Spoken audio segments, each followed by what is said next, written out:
Hey guys, Thoại here with another Why Not Jungle video. This video series explores the off-the-meta junglers, or those that are less popular, and just talks a little bit about them. This episode is on Riven, one of the more popular mid and top laners, infamous for dominating lane opponents and taking down whole teams by herself. And for details on how you can influence which champion I feature next, stay tuned to the end of the video. I'm pleased to say I can give you guys another Phoenix gaming keyboard, so stay towards the end for details on how you can win. So why not play jungle Riven? Well, let's start with listing some of the benefits for playing her. Firstly, Riven is a resources champion, which means that she can spam her abilities to clear the jungle and to gank, and she's only limited by her cooldowns. Secondly, all of her damaging abilities are AoE, which means that she gets extra benefit from that Spirit of the Elder Lizard regen, and also she's not playing whack-a-mole trying to finish off minions while she's clearing those camps. And lastly, her kit is pretty decent for ganking. It has a fair amount of CC and also a fair amount of mobility too. However, what are three negatives for playing as jungle Riven? She has no sustain outside of the shield granted by her E, so she can often fall low on health when she's clearing that jungle,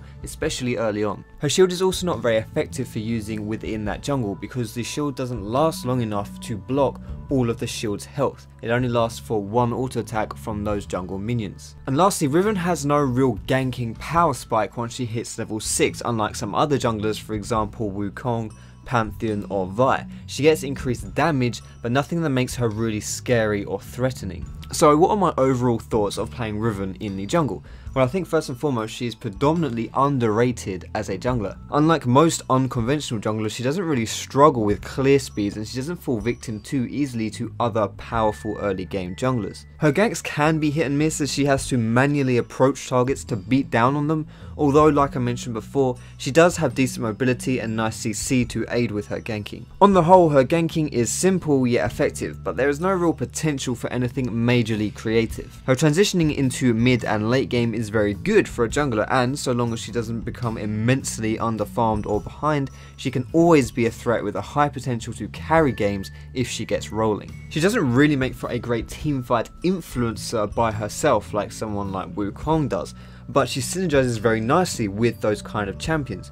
She also has to be wary of hard CC or particularly powerful burst, similar to just like a standard Riven has to be. Jungle Riven is fairly decent. I wouldn't say she was top tier, but definitely fine to main in my opinion in solo queue. So some tips when you're playing as jungle Riven: make sure to make use of your passive when you are clearing, and also take advantage of the fact that Riven can wall jump with her third Q, which is particularly good especially if you are counter jungling the blue buff. For those of you who want more information on how I play jungle Riven, then I'm going to leave this graphic up on the screen, which shows all of the details on the way that I like to personally play her. And while that graphic is up, I want to take the time to tell you how you can influence which champion I am featuring in my next Why Not Jungle video. All you have to do that is to follow me on Twitter, which is @FoxDropLol, and then tweet me with the hashtag WhyNot, followed by the champion that you want to see next. And finally, I'm very happy to say that I can be giving away another Phoenix Altor, which is a top-notch gaming keyboard. All you have to do to win this one is to like myself on Facebook, to like the Phoenix guys on Facebook too, and then leave a comment on a post that I have made on my Facebook page telling me why you want to win this Altor. I'll put all of those relevant links in the description, including a short summary for the giveaway itself. If you enjoyed this video, feel free to give it a thumbs up, and you can subscribe to me for more educational League of Legends content with a bit of entertaining stuff on the side too. As always, you can find me on Facebook and Twitter, and go catch me streaming on Twitch too. But thanks very much for watching guys, and I will see you in my next video.